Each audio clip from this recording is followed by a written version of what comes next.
They mocked the farmer's simple clothes. Not knowing he was the richest man in the country, everyone in the luxury restaurant turned to stare when a humble farmer walked in wearing muddy boots and an old shirt.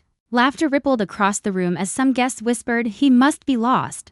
But the farmer didn't respond. He simply took a quiet seat in the corner. What no one knew was that beneath those rough clothes was the richest man in the country. A man whose kindness had built half the farms feeding their tables. What happened next would leave everyone speechless and change how they saw success forever. This is the story of a humble soul who taught a powerful lesson about respect, wealth, and the value of character, a story that will make you rethink what truly makes someone rich. It was a bright morning when Samuel Parker, a quiet man in his 60s, decided to visit the city for the first time in years. His clothes were simple, faded denim, a straw hat, and boots worn from years of work. To most, he looked like an ordinary farmer, maybe even poor, but Samuel wasn't just any farmer. Unknown to many, he owned thousands of acres of fertile land, several food processing companies, and had donated millions to local schools. Yet, he had never cared for showing off wealth. His heart was in the soil, not in status. That day, he entered a five-star restaurant where business people gathered for lunch meetings.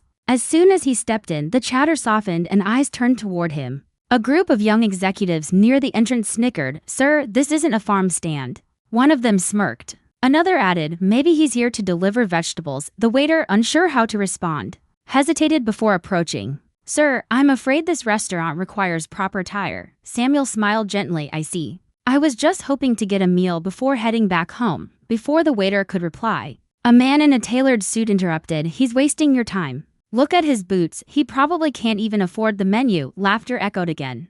The farmer simply nodded and turned to leave, but something made him pause. In that moment, he noticed the company name embroidered on the men's badges, Parker Foods. His own corporation. Samuel quietly asked the waiter, "Is your manager here?" Moments later, the restaurant manager hurried over, recognizing him instantly. "Mr. Parker, I didn't know you were coming." The entire room fell silent.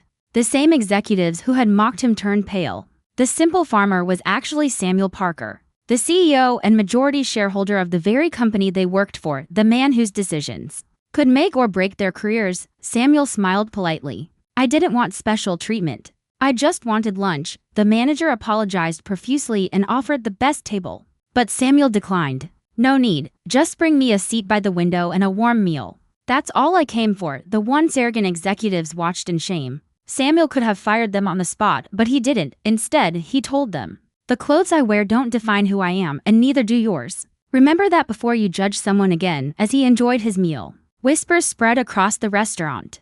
Everyone there learned an unforgettable lesson about humility and respect. A week later, Samuel invited all employees of Parker Foods to a company-wide event. The same executives who had mocked him were nervous, expecting punishment. But Samuel had something else in mind. He stepped onto the stage wearing the same simple clothes. The crowd murmured until he raised his hand. "My parents were farmers," he began. "They taught me that dignity doesn't come from the clothes you wear. It comes from your work, your kindness, and your heart. I built this company not to show wealth, but to honor their legacy." He looked at the three men from the restaurant.